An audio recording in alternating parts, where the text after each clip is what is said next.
Hey folks, Eric here from Dojo Sneakers, and I'm excited to talk to you today about the ASICS Nimbus Lite 3.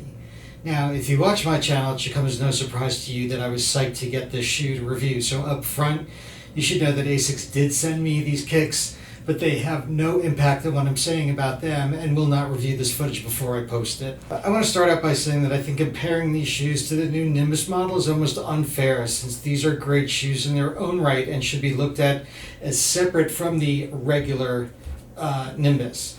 Now, it would be easy to look at these as just a lighter line extension, but given that they're exactly 1 ounce lighter, doesn't tell the whole story about the shoe. And that's a good place to start, with the story. The backstory on this shoe is green. What does that mean in actual terms? 50% of the polyester used in the upper is made from recycled materials. The sock liner is made with a solution dyeing process that I'm told reduced water usage and carbon emissions. And the midsole is made from organic materials. Now, if I were a betting man, which I'm not, but if I was, I'd bet that that organic material were castor beans, but I can't say that for a fact.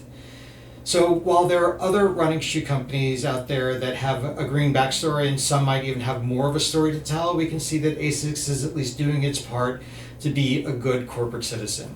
Okay, so let's get to the shoe itself. Now, I mentioned the upper, and this one is made with an engineered mesh that is light and breathable. I found it soft and comfortable wrapping around my foot without feeling restricting. It was also pliable and moved with my foot without any rubbing.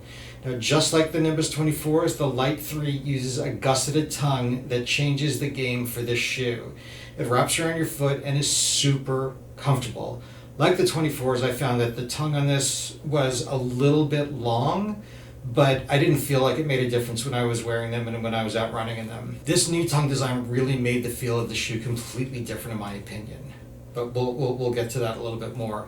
The heel cup is nice and beefy and super comfortable, and the heel counter embedded in the back is stiff and locks your heel in place nice and tightly. Now, moving down to the midsole, this is where usually a lot of the R&D lands when we're talking about a new sneaker.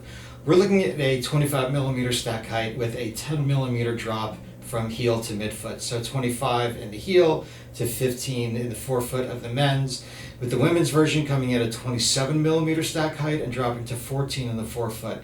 So a 13 millimeter drop for those of you not doing the math at home.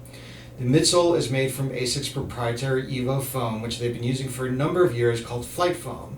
Now, ASICS made the decision not to use the new Flight Foam Blast Plus.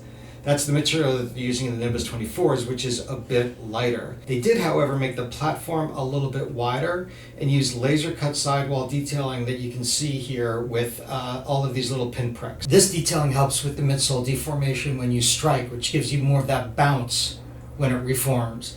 Now, from a design aesthetic, I also like the way they carved the name in the shoe right here. I don't know if you can see that in the camera. Now, the wider platform with the stiffer midsole material, ASICS was able to remove the trussic system, which is that piece of plastic that goes across the midfoot here. That's the one that helps with the torsion control.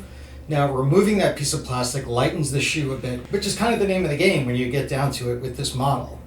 So as we've become accustomed to, the Nimbus Lite has a bit of gel in the heel embedded in the midsole, and there's a coil right here in the midfoot, and those help to sort of disperse the shock of the footfall. The outsole is the ASICS high abrasion rubber, which offers nice coverage and was, grippy and grippy enough in the snow. Now, the ASICS Nimbus Lite is snug and really comfortable. I was really excited to get into these and get out and run that first time. My opinion is that the Nimbus Lite still comes in on the heavier side, and the light in the name, I think it must refer to the comparison to its sister shoe. Now, I like using them in everything from weekend races to marathons.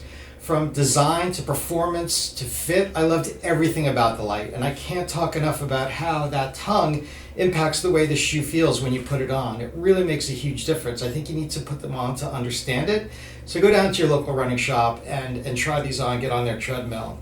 But if you do decide you like it and you want to support the channel, I did put a link in the description of this video to buy a pair for yourself that goes to my Amazon associate account, so I will make a couple of shekels off of the purchase, but at no charge to you. And if you like this video, please hit that like button below, get this up into the YouTube algorithm a little bit more, and if you like gear reviews, race reviews, or anything endurance sports related, I'm your guy. Please hit subscribe and the bell next to it so you get notified when I put new videos up just about every week or so. All right, folks, thank you so much for tuning in. If you've made it this far, you're a super fan, and I can't thank you enough, and I will see you next time.